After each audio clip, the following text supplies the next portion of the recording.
دوستوں، دنیا میں جتنی بھی تنظیمیں ہیں یا جتنے بھی داعی ہیں دین کے، ان کا ایک خاصہ رہا ہے کہ وہ نیک باتوں کی طرف دعوت دیتے ہیں، نماز کی طرف دعوت دیتے ہیں، قرآن کی طرف دعوت دیتے ہیں اور دوسری نیکیوں کی طرف دعوت دیتے ہیں۔ لیکن ایک انجینئر مرزا صاحب ہیں جن کی دعوت گستاخی ہے، اولیاء کرام کی گستاخی کرنا، پھر صحابہ کرام علیہ رضوان کی گستاخی کرنا، انبیاء علیہ السلام کی، قرآن کی، یہاں تک کہ اللہ کریم کی بھی گستاخیاں کرتا ہے کہ اللہ تبارک و تعالی نبیوں کی گستاخی کرتا ہے، یہ اس کا کہنا ہے، نعوذ باللہ من ذالک۔ اور اللہ تبارک و تعالی جو ہے وہ انبیاء علیہ السلام کا مذاق اڑاتا ہے، یہ بھی ہم نے ویڈیو دکھائی ہے۔ تو اس کے جتنے ماننے والے ہیں وہ نماز روزے کی طرف نہیں، بلکہ آئے دن اسی پر بحث کرتے رہتے ہیں، جناب فلاں ولی گستاخ ہے، اولیاء کرام کی کرامات کو نہیں ماننی چاہیے، صحابہ کرام علیہ رضوان کے بارے میں غلط زبان استعمال کرتے ہیں۔ تو اکثر یہ کہتے ہیں جناب اولیاء کرام سے وہ کرامات کا ظہور ہوا ہے جو صحابہ کرام علیہ رضوان سے نہیں ہوا، اللہ کے نبیوں سے نہیں ہوا معجزات، تو آپ ولیوں کے بارے میں ایسے کرتے ہیں کہ جناب معین الدین چشتی رحمۃ اللہ علیہ نے جناب 90 لاکھ کو کلمہ پڑھایا۔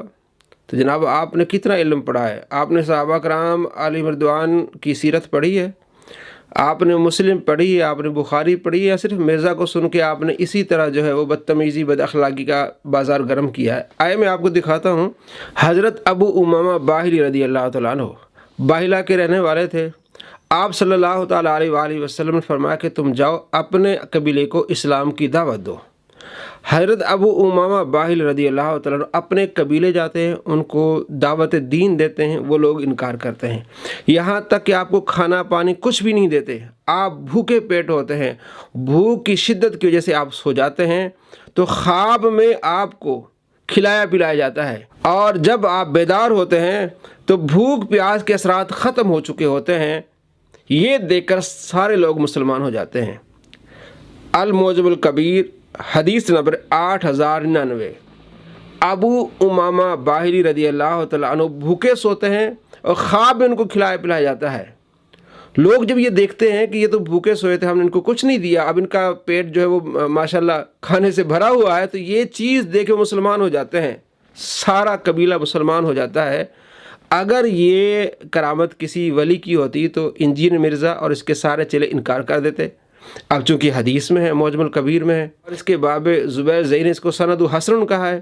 اب کہاں جائیں گے جناب؟ جہاں تک بات ہے خواجہ غریب نواز رحمۃ اللہ علیہ کی کہ 90 لاکھوں کو کلمہ پڑھایا، یہ کثرت تعداد میں بولا جاتا ہے۔ مثلا آپ کسی کو سمجھاتے ہیں، آپ کہتے ہیں یار میں نے آپ کو 100 مرتبہ سمجھایا ہے، حالانکہ آپ نے ان کو 2 مرتبہ کہا ہوتا ہے۔ اس کو کہتے ہیں کثرت تعداد، کسی نے گنا تو نہیں تھا، لیکن ہزاروں لوگ آپ کے ہاتھ پر مسلمان ہوئے، اس لیے آپ کو کہا جاتا ہے 90 لاکھ، یعنی کہ کثرت تعداد کی وجہ سے۔ ایک اور میں آپ کو روایت سناتا ہوں مسلم سے، یہ کہتے ہیں جناب آپ کے بابوں کی وہ کرامات ہیں تو انبیاء علیہ السلام کی کیوں نہیں ہے؟ کیا آپ نے مسلم نہیں پڑھی؟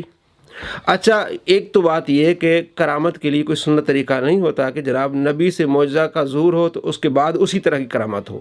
میں نے پچھلی دنوں بھی ویڈیو بنائی ہیں، بخاری مسلم میں روایات ہیں، آپ صلی اللہ تعالیٰ علیہ وآلہ وسلم کے گھر میں چراغ نہیں ہوتا تھا۔ حضرت عائشہ رضی اللہ تعالیٰ عنہ فرماتی ہیں کہ آپ علیہ السلام سجدے میں جاتے تھے تو میرے پاؤں کو ٹٹول لیتے تھے، میں پاؤں سمیٹ لیتی تھی، آپ علیہ السلام سجدہ کر لیتے تھے، اس لیے کہ ان دنوں گھروں میں چراغ نہیں ہوتے تھے، اندھیرا ہوتا تھا۔ اور دوسری طرف بخاری میں حدیث ہے، 2 صحابی آتے ہیں آپ علیہ السلام کی بارگاہ میں، جب واپس جاتے ہیں اندھیری رات ہوتی ہے، دونوں کی لاٹھیاں روشن ہو جاتی ہیں۔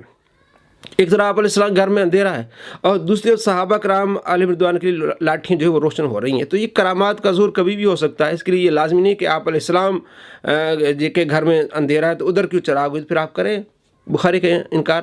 لیکن آئیے میں آپ کو دکھاتا ہوں، یہ کہتے ہیں جناب مرزا نے مذاق اڑایا کئی مرتبہ کہ شیخ عبد القادر جیلانی رحمۃ اللہ علیہ نے ایک شخص کو گھور کے دیکھا، وہ بندہ فوت ہو گیا، پھر ٹھٹھا مذاق اس طرح، کیونکہ جاہلوں کا کام ہے۔ قرآن پاک میں حضرت موسیٰ علیہ السلام سے پوچھا گیا کہ اس ہمارے بھائی کو کس نے قتل کیا ہے، تو موسیٰ علیہ السلام نے کہا کہ آپ گائے ذبح کر لیں۔ انہوں نے کہا آپ ہم سے مذاق کریں، تو موسیٰ علیہ السلام نے کہا کہ میں جاہلوں میں سے نہیں ہوں، اعوذ باللہ ان اکون من الجاہلین، کہ میں مذاق کروں، یہ مذاق کرنا جاہلوں کا کام ہے۔ تو ٹھٹھا مذاق اڑاتے ہیں کہ جناب شیخ عبد القادر جیلانی رحمۃ اللہ علیہ نے جناب بندے کو دیکھا، وہ بندہ فوت ہو گیا، تو آپ نے مسلم نہیں پڑھی۔ آپ کہتے ہیں کہ وہ کرامات ہم مانیں گے جو نبیوں سے جن کا معجزے کا ظہور ہوا ہو۔ تو آپ مسلم پڑھ لیں، 73 نمبر روایت مسلم شریف میں آپ صلی اللہ تعالیٰ علیہ وآلہ وسلم فرماتے ہیں جب دجال ہوگا تو اچانک اللہ تعالیٰ سیدنا عیسیٰ علیہ السلام کو بھیجے گا۔ عیسیٰ علیہ السلام دمشق کے شہر میں مشرق کی طرف سفید مینار کے پاس اتریں گے۔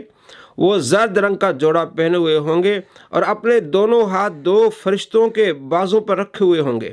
جب عیسیٰ علیہ السلام اپنا سر جھکائیں گے تو پسینہ ٹپکے گا، اور جب اپنا سر اٹھائیں گے تو موتی کی طرح بوندیں بہیں گی۔ جس کافر تک عیسیٰ علیہ السلام کے دم کی خوشبو پہنچے گی وہ مر جائے گا، اور ان کے دم کا اثر وہاں تک پہنچے گا جہاں تک ان کی نظر پہنچے گی۔ یعنی آپ کی سانس ہے یا آپ کی خوشبو جہاں تک پہنچے گی وہاں تک کافر مرتے جائیں گے۔ کرے مذاق، اگر یہ کسی ولی کے بارے میں ہوتا تو یہ مذاق اڑاتے ہیں۔ اور آپ کا جو دم ہے یا آپ کی جو خوشبو ہے اتنی دور تک جائے گی جہاں تک آپ کی نظر جاتی ہے۔ عربی میں الفاظ ہیں فلا یحل لکافر یجد ریح نفسہ، آپ کی جو خوشبو ہے یا آپ کی جو سانس لینا الا مات، آپ کی سانس لینے سے آپ کی خوشبو سے کافر مرتے جائیں گے۔ اور آپ کی سانس لینا اور آپ کی جو خوشبو کتنی دور تک جائے گی؟ حیث ینتہی طرفو، یہاں جہاں تک آپ کی نظر جاتی ہے، جہاں تک آپ کی نظر جائے گی وہاں تک آپ کی خوشبو جائے گی، اور اس خوشبو سے کافر مرتے جائیں گے۔ تو کریں پھر آپ اس معجزے کا انکار؟ اگر حضرت عیسیٰ علیہ السلام کی خوشبو سے بندے مر رہے ہیں اور دوسری طرف حضرت شیخ عبد القادر جیلانی رحمۃ اللہ علیہ کسی کو دیکھ رہے ہیں اور اس پر اس موت طاری ہو رہی ہے، تو وہاں تو آپ مذاق اڑا رہے ہیں، اب یہاں مذاق اڑائیں؟ تو مذاق اڑانا جاہلوں کا کام ہے۔ اللہ تبارک و تعالیٰ اپنے انبیاء علیہ السلام کو معجزات عطا فرماتا ہے۔ معجزات کا انکار کرنے والا یا کرامات کا انکار کرنے والا منکر وہ گمراہ ہوتا ہے۔ تو اس طرح یہ اللہ کے نبیوں کا مذاق اڑاتے ہیں، جس طرح ہم نے پیچھے آپ کو دکھایا۔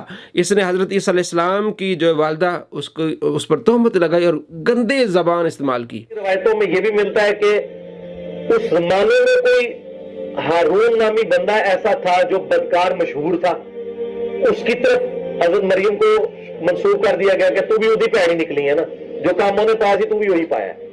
ٹھیک ہے۔ اور اولیاء کرام کے بارے میں کس طرح مذاق اڑاتا ہے جناب، یہ آپ دیکھتے رہتے ہیں۔ اور اللہ تبارک و تعالیٰ کیا فرماتا ہے؟ من عادی لی ولی فقد آذنت بالحرب، جس نے میرے کسی ولی سے عداوت رکھی اس سے میرا اعلان جنگ ہے۔ یہ کہتے ہیں جناب نام بابی نام بابی، ٹھیک ہے، یعنی میں اولیاء کرام کو نہیں ماننے والا۔ اولیاء کرام کی کرامات کا منکر ہو گیا، پہلے مانتا تھا، اب کہتا ہے صرف کرامت دعا ہے۔ حالانکہ بخاری میں دیکھ لیں، مسلم میں دیکھیں، مشکات المصابیح میں پورا چیپٹر ہے کرامات کے متعلق۔ تو کرامات کا انکار کرنا یہ گمراہی ہے، اور ان کی تبلیغ یہی ہے کہ اولیاء کرام کے ساتھ بغض، اور جو بغض رکھتا ہے اللہ کے ولیوں سے، اللہ فرماتے ہیں میری اس سے اعلان جنگ ہے۔ تو دوستو اعلان جنگ سے بچیے، ایسے لوگوں کے پیچھے جائیں گے آپ کے دل میں اللہ تبارک و تعالیٰ کے ولیوں کا بغض ڈالا جائے گا، اور آپ بھی جو ہے کرامات کے منکر ہو جائیں گے، آپ اللہ کے ولیوں کے دشمن ہو جائیں گے، پھر رزلٹ سامنے ہے۔ اور اولیاء کرام کے ساتھ پھر آپ صحابہ کرام علیہ رضوان کے دشمن ہو جائیں گے۔ بہت سارے اس کے چیلے ہیں، وہی زبان بولتے ہیں جو رافضی بولتے ہیں۔ اللہ تبارک و تعالیٰ کے محبوب کے بارے میں کس طرح گندے الفاظ استعمال کیے، چھوکرے کا لفظ استعمال کیے، اللہ تبارک و تعالیٰ کے بارے میں اس طرح کی زبان استعمال کی، قرآن کے بارے میں پچھلے دنوں ہم نے آپ کو دیکھا کس طرح کے الفاظ استعمال کرتا ہے۔ تو جو بندہ اس کو فالو کرے گا وہ خود دیکھ لے کہ میرا اخلاق پہلے کیا تھا، اور اس کو فالو کرنے کے بعد میرا اخلاق کتنا چینج ہوا ہے، کتنا میں بدتمیز ہوا ہوں، کتنا میں بد اخلاق ہوا ہوں۔ کوریا سے مجھے ایک دوست نے کال کی کہ مرزا کو جب میں سننے لگا تو میں نے صحابہ کو نعوذ باللہ گالیاں دی، پھر میں نے توبہ کی، اللہ یہ کیا ہو رہا ہے؟ تو غور کریں کہ کہیں آپ اپنی آخرت کو برباد تو نہیں کریں۔ اللہ کریم آپ کو ایسے شریروں سے بچائے۔ السلام علیکم ورحمۃ اللہ۔